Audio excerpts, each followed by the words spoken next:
Olá pessoal, aqui é o professor Davi e hoje vamos fazer a explicação com algumas correções do PET volume 3 do nono ano, semana 2.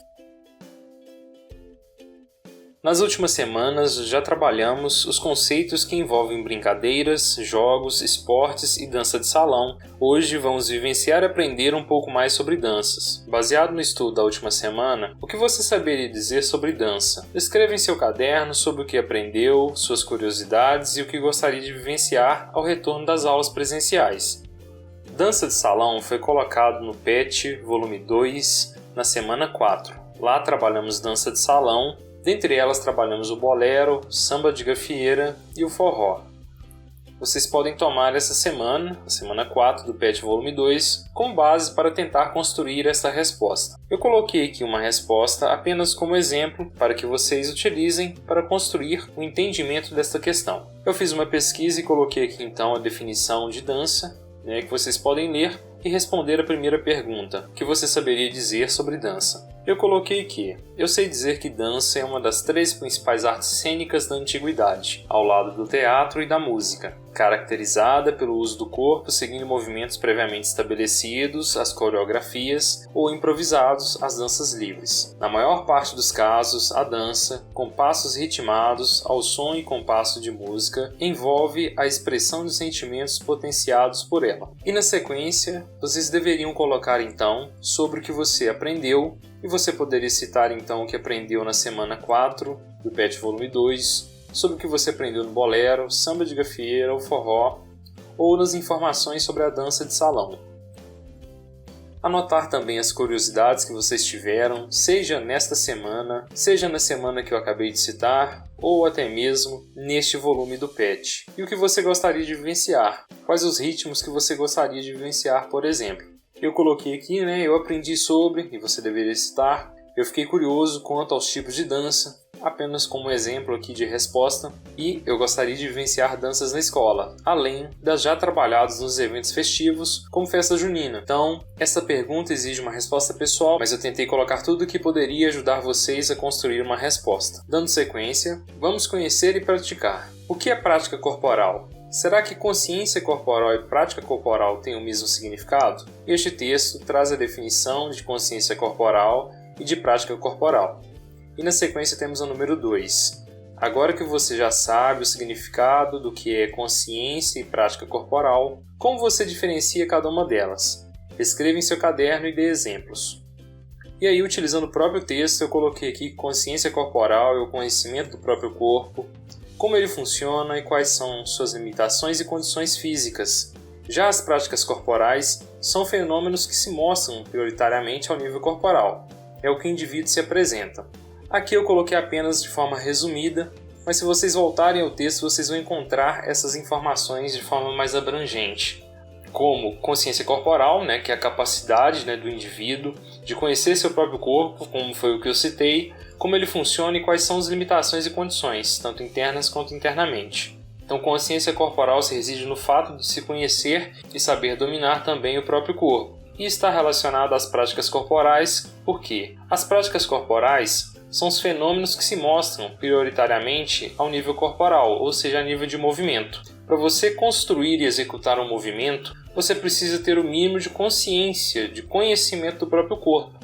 A exemplo disso, e o que estamos trabalhando nessa semana, é a dança. Quando a gente observa 2 indivíduos dançando, com níveis de consciência corporal diferentes, ou seja, um tem menos consciência do próprio corpo e o outro tem mais consciência do próprio corpo, a gente percebe que os movimentos de quem tem uma consciência maior do próprio corpo são movimentos mais elaborados, movimentos mais precisos, movimentos mais cadenciados. Enquanto quem se conhece menos ou tem menos consciência corporal executa movimentos mais rústicos, mais limitados. Então é esta relação existente entre consciência e prática corporal. A prática está relacionada ao movimento e a consciência está relacionada ao conhecimento do próprio corpo utilizado neste movimento.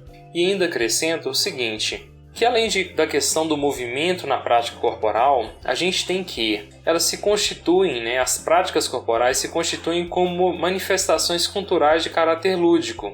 E o que isso quer dizer? Quando a gente fala em manifestações culturais, todos nós, quando nascemos, somos envolvidos em uma cultura, em um conjunto de preceitos e informações. Pegando como exemplo a dança, a depender da região do Brasil onde nós nascemos, a gente interage com danças diferentes, por vivenciar em culturas diferentes. Como por exemplo, mais ao sul temos um tipo de dança, e mais ao norte do país temos um tipo de dança completamente diferente. Então ela se constitui como uma manifestação cultural porque ela é influenciada pela cultura. Eu vou ter práticas de danças diferentes a depender da região do país, porque isso está relacionado com a cultura e o local onde eu nasci. E o caráter lúdico, que é a última informação colocada aqui, está relacionado com a realização de atividades prazerosas. Quando você realiza uma dança ou, por exemplo, um esporte que você gosta, que você se sente bem, que você interage com seus colegas, essa atividade se torna mais prazerosa e você tende a realizá-la mais vezes. Então, quando falamos em algo lúdico, é algo que seja prazeroso. E aqui no número 2 é pedido exemplos. Eu não vou anotar porque senão vai ficar muito grande a resposta, mas você pode colocar os exemplos que eu citei. A dança e tentar relacionar a questão de consciência corporal e prática corporal. Você pode citar também com o esporte, um determinado esporte, que quanto mais consciência corporal, melhor, né? Provavelmente será a prática desse esporte, a questão do movimento inserido nesse esporte. Vocês devem juntar todas essas informações. Caso vocês tenham dúvida, deixem no campo de comentários, tá certo? Mais adiante temos o seguinte: mas por que entender o significado de consciência e prática corporal? E aqui ele coloca que a resposta é bem simples, né? Para compreendermos sobre o conteúdo dessa semana, precisamos ter esses conceitos e saber diferenciá-los. E agora, vamos ver como está a consciência e prática corporal. Questão 3 pede o seguinte: observe a figura a seguir e tente identificar qual figura geométrica este passo da dança formará ao executá-lo.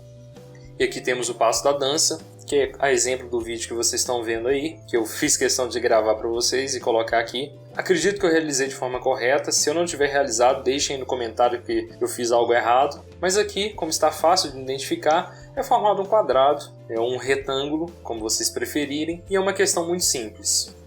Mais adiante temos o seguinte: após identificar, você precisará separar 3 músicas em diferentes ritmos para que você possa praticar. Sugestão de músicas: forró, samba e valsa. Então vocês devem tentar colocar, né, esses passos dentro do forró, eu acho que é até possível. Dentro do samba e da valsa já acho que fica meio complicado, mas é uma atividade prática. Agora que você finalizou essa atividade, registre em seu caderno sobre sua vivência, informando como está sua consciência corporal e como foi sua prática corporal. E aí eu coloquei aqui alguns exemplos, né, de respostas. Então aqui, quanto às suas vivências, você pode responder que você gostou ou não, né, que foi ou não prazerosa essas vivências dessas atividades. E depois você deve informar então como está, né, sua consciência corporal, a sua percepção do próprio corpo. E aí é muito pessoal, né? Consciência corporal está boa, está ruim, ou você teve um outro tipo de percepção. E como foi sua prática corporal, como você percebeu seus movimentos durante a realização dessa atividade.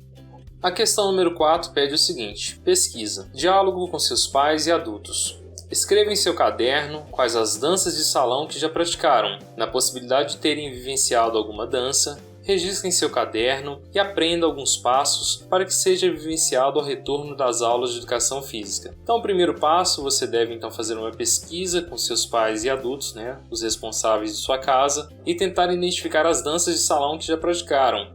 Eu coloquei aqui alguns exemplos, deixa eu corrigir aqui, que axé não é dança de salão, né, que é o samba de gafieira.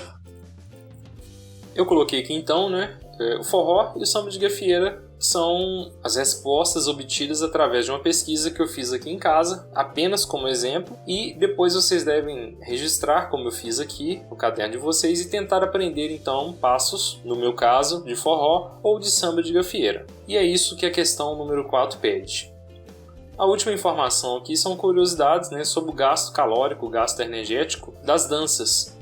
Apesar de um pouco ruim a imagem, é possível observar as informações necessárias para compreendê-las. Com isso, pessoal, a gente conclui aqui então a explicação e uma breve correção do PET volume 3 do 9º ano, semana 2. Qualquer dúvida, deixe no campo de comentários. E não se esqueçam de se inscrever no canal. Um abraço!